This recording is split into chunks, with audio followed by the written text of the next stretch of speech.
मित्रों, लंबी अनवरत रात्रि के पश्चात का प्रभात कई दिन का होता है, परंतु उत्तरी ध्रुव पर स्थान की अक्षांश रेखा के अनुसार अनुपातिक रूप से छोटा होता है।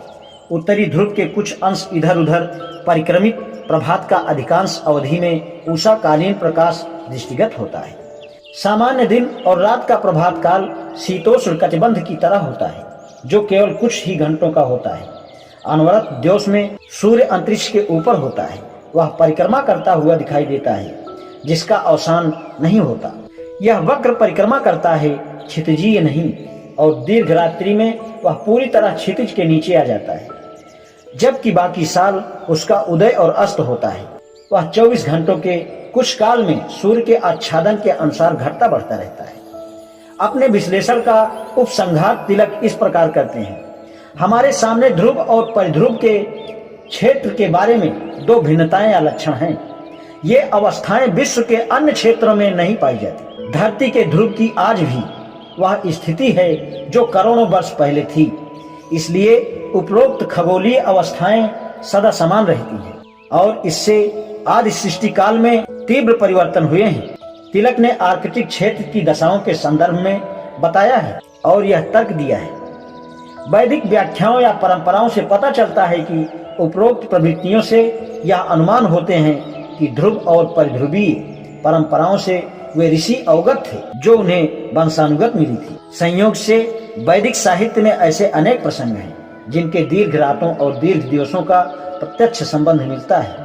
इसके साथ ही बहुत सी कथाएं भी इस बात के साथ मेल खाती हैं।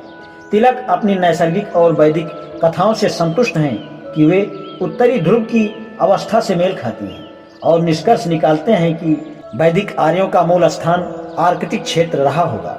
दरअसल यह एक मौलिक सिद्धांत है। इसमें मात्र एक बिंदु ऐसा है जिसकी अनदेखी कर दी गई है। वह है आर्यों का प्रिय प्राणी। वह उनके जीवन और धर्म से बड़ी गहनता से जुड़ा है। वह है अश्व, जिसका अश्वमेध यज्ञ से प्रमाण मिलता है। प्रश्न है कि क्या आर्कटिक क्षेत्र में घोड़ा मौजूद था? यदि उत्तर नकारात्मक है तो आर्कटिक क्षेत्र का सिद्धांत संदिग्ध है। ऐसा कौन सा साक्ष्य है जिससे पता चले कि आर्यों ने भारत को आक्रांत किया और यहाँ के मूल निवासियों को अपने अधीन कर लिया? जहाँ तक ऋग्वेद का संबंध है, इसमें रचमात्र भी भारत पर बाहर से आक्रमण का संकेत नहीं है।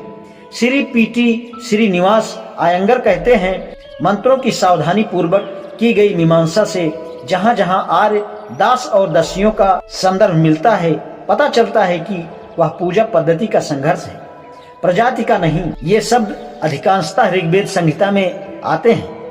1,53,972 शब्दों में इनकी आवृत्ति 33 बार हुई है। इतना अल्प प्रसंग इस बात का प्रमाण है कि आर्य कबीला आक्रांता नहीं था, जिसने विजय के बाद स्थानीय लोगों को भगा दिया, क्योंकि विजेता जाति अपनी विजयों का बार बार जिक्र करती है। जहाँ तक वैदिक साहित्य का प्रश्न है, उससे पता नहीं चलता कि आर्य बाहर से आए। इस संदर्भ में ऋग्वेद के मंत्र 75 में 7 नदियों का प्रसंग महत्वपूर्ण है। प्रोफेसर जी एम त्रिवेदी के अनुसार नदियों का संबोधन मेरी गंगा, मेरी जमुना, मेरी सरस्वती कहकर किया गया है। कोई भी विदेशी ऐसा संबोधन क्यों करेगा? ऐसा संबोधन वही कर सकता है जिसका इनसे निकट का भावात्मक संबंध हो। जय पराजय के प्रश्न का उत्तर वेदों में सुलभ है। आज इतना ही, शेष कल। धन्यवाद।